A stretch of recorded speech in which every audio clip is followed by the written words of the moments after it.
Masechet Psachim d'Afret, traité Psachim, feuille numéro 8, nous sommes à la feuille 7, à la dernière ligne. Tanu Rabbanan, nos sages ont enseigné dans une braïtaine, Botkin lo leora chama, on ne peut pas rechercher le chametz ni à la lumière du soleil, velo leora levana, ni à celle de la lune, velo leora avuka, ni à la lumière d'une torche, et là le oraner, seulement à la lueur d'une petite lumière, comme une bougie. Chez oraner, il a fait la bdika, parce que la lueur d'une petite lumière est bonne pour la recherche du chametz.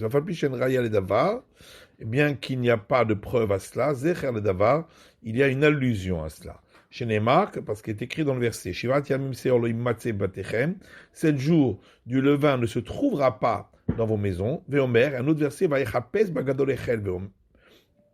Un autre verset dit, il a cherché, il a commencé par le plus grand et terminé par le petit, et il a trouvé. Donc on trouve ce même terme, et on trouve également le terme chercher. Veomer, il y a encore un autre verset, Baïtaïachapes et Yerushalayim Mannerot. En ces temps-là, je chercherai à Jérusalem avec des lumières.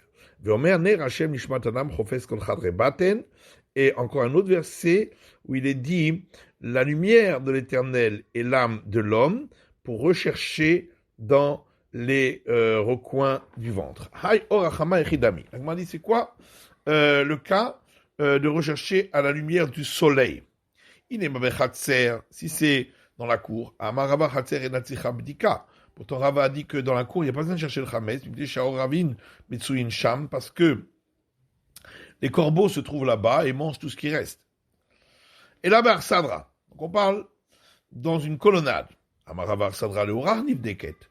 a dit qu'une colonnade, on peut rechercher le chametz à la lumière du jour qui y entre, dans le cas où on n'aurait pas fait la recherche la nuit. La tzricha, la rouba de beheder. Non, on a besoin de notre enseignement dans le cas d'une fenêtre qui donne sur une pièce. Vedehecha. Et rechercher où? Il est bas de aruba à une sadra. Si c'est face à la fenêtre, ben c'est comme dans la colonnade, on peut le faire à la lumière du jour. Et là, l'itzadim, si on recherche sur les côtés, qui ne sont pas directement face à la lumière qui entre par la fenêtre, dans ce cas-là, il faut la lueur d'une lumière, d'une petite bougie. Va vous calo, et est-ce que véritablement une torche ne marche pas? Va maravamai dirti, pour ton Rava dit, voilà le verset dit, mais nogah ke or tihye, il y aura une lumière étincelante comme la lumière des 7 jours de la création, karnaim miyadolo, et de elle partira des rayons qui illumineront les justes, Vesham Hevion Uzo, et là-bas se trouvera la force de la lumière divine qui est enveloppée. La Matzadikin domine, quelle est la relation entre la lumière des justes et celle de la présence divine? C'est comme la différence entre une petite bougie et une torche. Donc on voit que la torche donne une lumière encore plus grande, donc c'est encore mieux pour la recherche du chametz. Et Rava dit qu'une torche pour la bénédiction de l'Avdallah, pour séparer entre le Shabbat, jour de fête, et la semaine, c'est encore mieux la torche. Mais Rav Nachman Bar Yitzchak dit, la petite bougie, on peut l'entrer à l'intérieur des trous et des fentes, donc c'est bon pour la recherche du chametz, alors que la torche, on ne peut pas la rentrer dans ces trous et ces fentes, c'est pourquoi on ne peut pas l'utiliser. Rav Zevid amar ze oro lefanav, ze oro lahorav. Et Rav Zevid dit, la bougie, elle donne une lumière pour regarder devant, et la torche, c'est pour regarder à l'arrière, parce que la lumière est trop vive à l'avant pour pouvoir rechercher dans la direction de la torche. Rapapa amar hay ba'it ve hay lo ba'it. Rapapa dit, lorsqu'on utilise une torche, on a peur de mettre le feu dans la maison, c'est pourquoi on risque de mal rechercher le chametz, alors que lorsque on cherche avec la bougie, là on n'a pas peur. Ravina Mahaim Mashach Nehora Vehaim Iktif Ektufe. Et Ravina dit, la bougie, elle donne une lumière qui est continue, alors que la torche donne une lumière qui sautille, et donc c'est difficile de bien voir. Comme chez Mardisit Vechoulé, la Misha dit, tout endroit où on n'entre pas du Chametz n'a pas besoin de le rechercher. Kol Makom la Tuyemai. Pourquoi? Qu'est-ce qu'on vient inclure en disant tout endroit. La Touya l'Etanu Rabanan, pour inclure ce qui est dit dans une braïta. Hore Baïta Enyonim Vetartonim, les trous dans la maison qui sont très hauts ou très bas. Vegag Ayatsiya, et de même le toit d'un appentis, donc qui est en pente. Vegag Hamigdal, et le haut au-dessus d'une armoire. Verefet Bakar, ainsi que une étable, Veloulin, des poulaillers, ou Mitban, l'endroit où on entrepose la paille, votre tiaïn, votre shemen, là où on entrepose le vin et là où on entrepose l'huile, en tsechim bedika, n'ont pas besoin d'y rechercher le chametz, car on n'y met pas de chametz. Rabban Shimon Gamliel Omer, Rabban Shimon Gamliel dit, mita cholekel betoch habayit, un lit qui sépare une pièce en deux, seket, et elle est surélevée par rapport au sol, c'est chabdika, il faudra chercher le chametz s'il y en a en dessous. Rominehu, et on objecte d'une autre braïta qui dit Chor chez Ben Adam Lachavero, un trou qui est dans le mur entre l'habitation de deux personnes différentes. Zebodek admekom shiado magad, zebodek admekom shiado magad. L'un cherchera le chametz dans le trou jusqu'à ce que sa main puisse atteindre, et l'autre aussi jusqu'à ce que sa main puisse atteindre.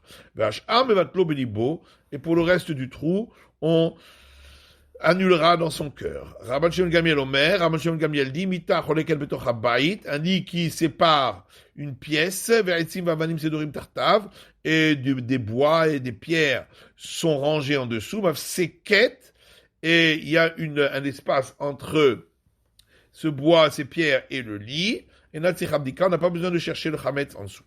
Kasha mita mita, kasha chorin la chorin. Il y a une contradiction donc concernant le lit, puisque dans la première braïta, on a dit qu'il faut vérifier en dessous, mais pas dans la deuxième. Et il y a une contradiction concernant les trous, puisque dans la première braïta, on disait qu'on n'a pas besoin de vérifier à l'intérieur des trous, et dans la deuxième, on dit que oui. La kashia, alors, chorin la kashia. Pour les trous, il n'y a pas de contradiction. Ha be'ila ebtatae, ve'a be'mitzae. La première braïta parlait des trous qui sont très hauts et très bas, donc il n'y a pas de chametz à l'intérieur. Et la deuxième parle de ceux qui sont au milieu. Là, ils risqueraient de s'y trouver du chametz. Mita lokashia. Pour les lits non plus, il n'y a pas de contradiction. Ademidlaya, ademitatai.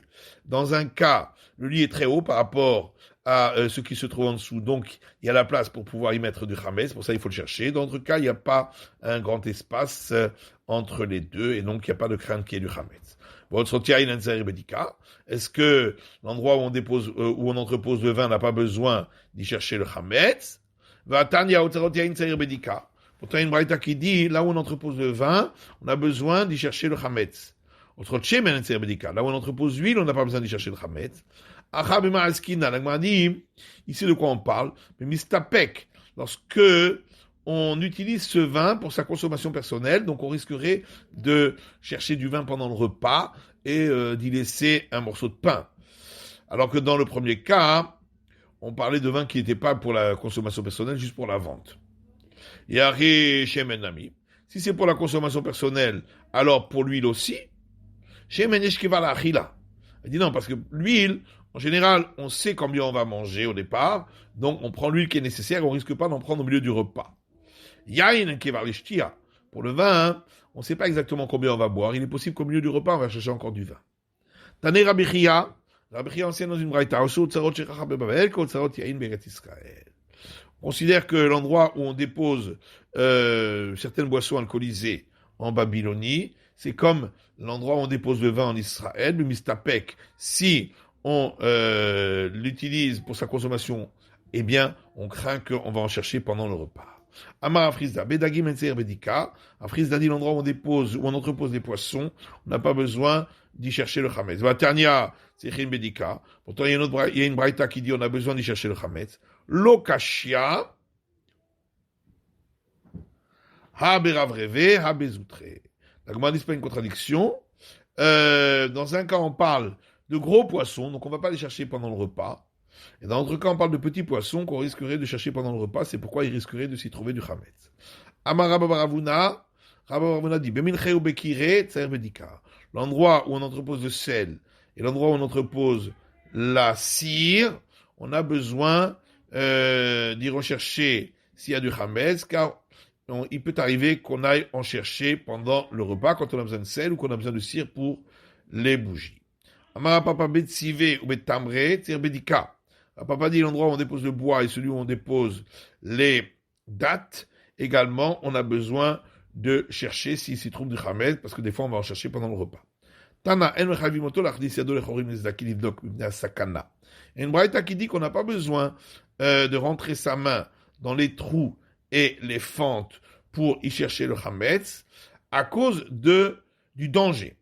Maï sakana, de quel danger on parle? Inemam sakanat akrav, s'il s'agit du danger qu'on soit mordu par un scorpion, qui mishtamesh et chishtamesh, comment c'est possible qu'on ait utilisé ces trous pour y déposer du chametz s'il y a une crainte qu'on soit mordu par le scorpion? La zira de nafal. On parle que maintenant, le mur s'est effondré. Et donc, on nous dit de ne pas aller chercher s'il y a du chametz, parce qu'il pourrait s'y trouver maintenant des scorpions. Inafal, la malibdika. Si le mur s'est effondré, pourquoi on aurait besoin de chercher du chametz? Pourtant, c'est écrit que du chametz sur lequel est tombé un éboulement est considéré comme déjà éliminé. Là-bas, on parle dans le cas où il se trouve tellement profondément sous l'éboulement que un chien n'arriverait pas à le trouver. Ici, on parle d'un cas où c'est pas très profond et donc un chien pourrait le retrouver. Là, effectivement, c'est pas considéré comme éliminé. Pourtant, Rabbi Elazar dit que les gens qui sont envoyés pour l'accomplissement d'un commandement de la Torah ne sont pas lésés. Donc, pourquoi il y a lieu de craindre un danger? Voilà qu'on accomplit un commandement. Amaravashi Shema te'abed lo mahat, va-t-il ayone batra. Ravashi dit parce qu'on craint que il aura perdu également une aiguille, et peut-être que en même temps il va la chercher, et ça c'est pas l'accomplissement d'un commandement. Et alors dans ce cas-là, il n'accomplit pas quand même le commandement de chercher le chametz. Tanya, pourtant il y a une braïta qui dit Omer Sela Azul Tzedaka. Celui qui dit cette pièce d'un Sela, je la donne pour la charité, mais je suis chez béni, afin que mon fils puisse vivre, au chez ben Olamaba, ou que je fasse partie du monde futur, bien qu'il a un intérêt personnel, c'est quand même Arézé Tzadik Gamour. Il est quand même considéré comme un juste à part entière. Donc ici aussi, même s'il va chercher l'aiguille, mais il va aussi chercher le chametz, et donc il accomplit quand même un commandement. Dis-moi, Bétar de Badak, oui, mais on craint qu'après qu'il aura terminé de chercher le chametz, il va continuer à chercher pour trouver l'aiguille, et là, il ne sera plus préservé par l'accomplissement de commandement de la Torah. Ici, c'est le danger à cause des non-juifs. S'il y a un non-juif qui se trouve de l'autre côté, donc dans la pièce qui est à l'arrière, de l'autre côté du mur, il va voir qu'il fait entrer une bougie dans le mur. Ou Plimo, ça va d'après Plimo, des Tanya, et une braïta qui dit Chorche ben Yehudi la Aramai, un trou dans le mur qui se trouve entre un juif et un araméen, un non-juif.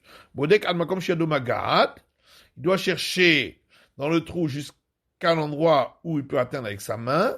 Et pour le reste, il l'annulera dans son cœur. Plimo Amar, et Plimo dit il ne doit pas chercher du tout dans le trou, parce qu'il y a un danger. Maï sakana, c'est quoi le danger? Inema sakana keshafim. Si c'est le crainte que les non-juifs vont croire que le juif, il entre dans le trou pour y faire des sortilèges contre eux, qui ishtamish et ishtamish. Mais alors, quand il a utilisé le trou pour y déposer des choses, comment il a pu le faire? Il n'a pas craint la même chose que les non-juifs disent qu'il est en train de faire un sortilège.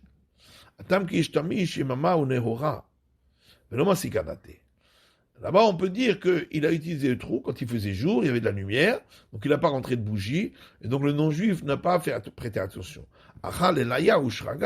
Ici, il fait nuit, il entre une bougie, et donc le non-juif va regarder, il va croire que le juif est en train de jeter un sort sur le non-juif. Si Kadaté, il va regarder ce qui s'y passe. Ah, mais on avait dit au nom de Rabbi Elazar que les gens qui sont envoyés pour accomplir un commandement, la Torah, ne sont pas lésés. Oui, mais dans le cas où c'est courant qu'on puisse en arriver à un dommage, c'est différent. Là, on ne peut pas se considérer préservé par l'accomplissement du commandement. Chez Neymar, comme il est écrit, Shmuel a dit à l'Éternel, comment pourrais-je aller pour oindre David comme roi? Le Shama Shaoul va Aragani. Shaoul va m'entendre et il va me tuer. Alors l'Éternel lui dit, prends une génisse avec toi, de Gomer, etc., pour montrer comme si tu partais pour la sacrifier sur l'autel. Et donc on voit que, bien qu'il avait reçu le commandement directement d'Éternel, malgré tout, comme c'était dangereux et le danger était assez, le risque était grand, eh bien, il s'est senti en danger. Bon, on a posé une question à Rav. Les étudiants chez le maître qui habitent dans la campagne. Est-ce qu'ils ont droit de venir très très tôt le matin quand il fait encore nuit, ou bien le soir quand il fait déjà nuit, à la maison de leur maître? Alors ils ont dit, ils peuvent venir, et je prends sur moi toute responsabilité et sur mon cou. Parce qu'ils accomplissent un commandement, donc ils risquent rien. Nézil, est-ce qu'ils peuvent revenir la nuit? Maï, qu'est-ce qu'il en est? Amaleu yadama. Il dit ça, je sais pas. Itma, mais on a un enseignement, Rabbi Lazar. Rabbi Lazar dit, ceux qui sont envoyés pour l'accomplissement d'un commandement ne reçoivent de dommages ne peuvent être endommagés, lésés, ni en allant, ni en revenant. Keman, et comme qui ça va, qui aïtana, comme l'enseignement de cette braïta, de Tanya. Car il y a une braïta qui dit, ici Ben Yehuda, Omer, ici Ben Yehuda dit, Kapé Shamra Torah, étant donné que la Torah a dit, que aucun homme ne pourra chercher à s'accaparer de ta terre lorsque tu iras pour les fêtes de pèlerinage. Mais la mèche était paratra roa. On apprend de là que ta vache continuera à paître paisiblement, béafar dans les marécages, ven chaya mazikata, et aucune bête sauvage ne l'attaquera. Ta negolatra menakeret be'ashpa, et ta poule continuera à picorer dans les décharges publiques, ven chulda mazikata, il ne sera pas attaqué par une belette. Enfin, le devarim kalvachomer. Et on peut donner là un argument à fortiori. Si déjà ces animaux qui sont donc qui risquent d'être attaqués, et là ils ne seront pas attaqués.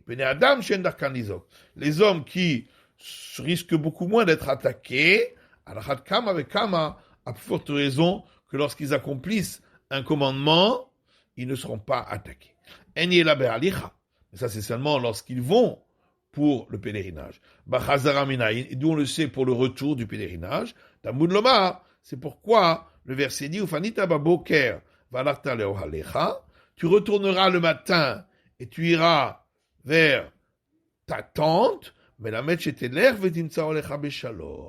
pour apprendre que tu repartiras et tu trouveras ta tente, ta maison en paix.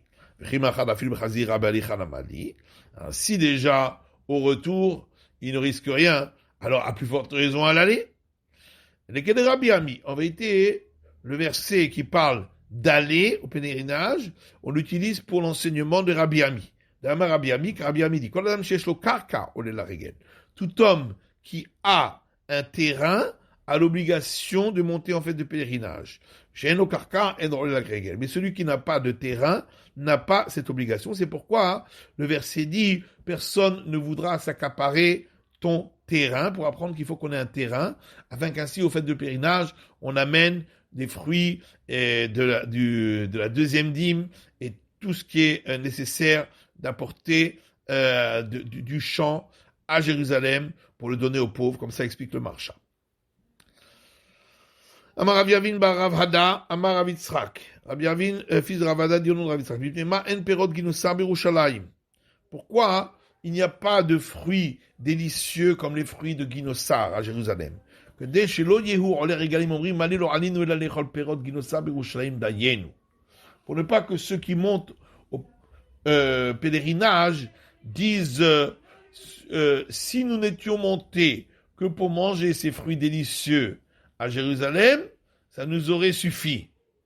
Et en fin de compte, ils montraient à Jérusalem, pas pour l'objet de l'accomplissement du commandement, mais pour leur propre intérêt. Kayot, c'est beau. Un autre enseignement qui ressemble. Rabbi Dostai Bariana,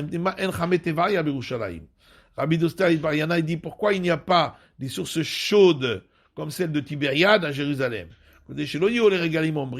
Pour ne pas que ceux qui montent au fait de pèlerinage disent si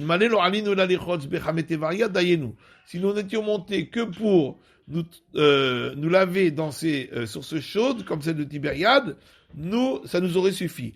Et en fin de compte, ils seront montés au pèlerinage pas pour l'intérêt du commandement, mais pour leur propre intérêt. Donc la Mishnah disait, dans quel cas on a dit deux rangées dans le cellier. Martef Mandachar Shemé. Comment on dit, mais qui a parlé de cellier dans la Mishnah jusque-là? Achikama, voilà ce que la Mishnah veut dire. La Mishnah donc dit que tout endroit où on n'entre pas de Chametz, on n'a pas besoin de le rechercher. Alors, il faut rajouter à la Mishnah que c'est pourquoi l'endroit où on entrepose le vin, celui où on entrepose l'huile également, on n'a pas besoin d'y rechercher le chametz. Et c'est là-dessus que la Mishnah dit, mais alors dans quel cas on a dit qu'il faut vérifier deux rangées dans le cellier, comme chez Martisim Bo Chametz, dans le cas où on pourrait y déposer du chametz ou bemistapek, c'est-à-dire dans le cas où on utilise ce vin pour sa propre consommation, on risquerait d'utiliser ce vin pendant le repas et celui qui va chercher le vin risquerait d'y laisser un morceau de pain. Et donc il y a là-dessus une discussion. L'école de Shammai disent il s'agit de deux rangées de tonneaux, mais sur toute la face avant du cellier, des tonneaux du cellier. Ravuda explique que ici, quand on a parlé de deux rangées, c'est-à-dire les tonneaux depuis le sol jusqu'en haut, jusqu'au plafond, et sur deux rangées, l'une derrière l'autre. Rabbi Khanama dit Shurachat Kemingam. C'est une rangée qui a la forme d'un gamma grec, donc un angle droit. C'est-à-dire tous les tonneaux qui se trouvent à l'extérieur, à l'avant quand on entre dans le cellier, et aussi tous les tonneaux qui se trouvent tout en haut, face au plafond. Tania Kevate de Rav Yehuda, Tania Kevate de Rabbi Yochanan. Il y a une braïta qui suit l'enseignement de Rav Yehuda, et il y a une braïta pour l'enseignement de Rabbi Yochanan. Tania Kevate de Rav Yehuda, il y a une braïta qui va comme l'enseignement de Rav Yehuda, qui dit, Bet Shammai Omrim, l'école de Shammai dit, Shte surot al pen ekol hamartef. Donc on a dit de ranger sur la face de tout le cellier, c'est-à-dire l'avant, ou Shte surot shamru minarez vat kora. Et ces deux rangées, c'est depuis le sol jusqu'au plafond. Tania Kevate de Rabbi Yochanan, il y a une braïta qui va comme Rabbi Yochanan, Shte surot al pen ekol hamartef, donc deux rangées sur la face de tout le cellier, Chitzona roa et apetar, c'est-à-dire tous les tonneaux qui se trouvent à l'avant et qui sont face à la porte, ve'eliona roa et akora, et tous ceux qui sont tout en haut et qui sont face au plafond. Chez l'ifnim emena et chez le emena, c'est ridika. Par contre, les tonneaux qui sont derrière ceux dont on a parlé, ou ceux qui sont en dessous de ceux dont on a parlé, n'ont pas besoin de vérification du chametz. Donc la Mishnah disait que d'après l'école de Hillel, c'est deux rangées extérieures qui sont celles d'en haut. Amarav Elionab shel Mataimena. Alors Rav explique qu'il s'agit uniquement de deux rangées de tonneaux, qui sont les deux rangées tout en haut, supérieures, celle tout en haut et celle qui est juste en dessous. Shmuel Amar Elionab shel Iftim Emena. Alors que d'après Shmuel, c'est la rangée qui est tout en haut et celle qui est juste derrière. Maïtama de Rav. Alors, quelle est la raison de l'explication de Rab? Diek Ritzonot. Alors, il a fait attention au fait que la Mishnah a écrit extérieur, donc c'est seulement ceux qui sont en avant. Vailionot Katane, oui, mais c'est écrit aussi des supérieurs, pas seulement extérieurs, mais c'est écrit aussi supérieur. Donc pourquoi il dit c'est les deux rangées, celle d'en haut et celle d'en dessous? Celle d'en dessous n'est pas supérieure. Quand on dit supérieur, c'est pour exclure celles qui sont en dessous encore. Et donc Shmuel disait la rangée la plus haute et celle qui est juste derrière. Maïtama, et pourquoi donc? Diek Elionot. Il a fait attention au fait que dans la Mishnah, c'est marqué celles qui sont supérieures tout en haut. Vers Hitsona Katani. Oui, mais c'est aussi écrit celles qui sont vers l'extérieur, à l'avant. Donc pas la rangée qui est derrière. Et Miote Gavayata de Gavayata. Il dit ça, c'est pour exclure celles qui sont encore plus derrière. Rabbi Chia Tane Kevate de Rav. Rabbi Chia a enseigné comme l'explication de Rav. Mais Kulhu Tanae Tanu Kevate de Shmuel. Par contre, tous les autres enseignements des maîtres du temps de la Mishnah, à part Rabbi Chia, ont rapporté l'avis de Shmuel, comme l'avis de Shmuel. On enseigné comme l'avis de Shmuel. Et en fin de compte, on suit l'avis de Shmuel. C'est la fin de l'étude de la feuille numéro 8 du Daf Chet.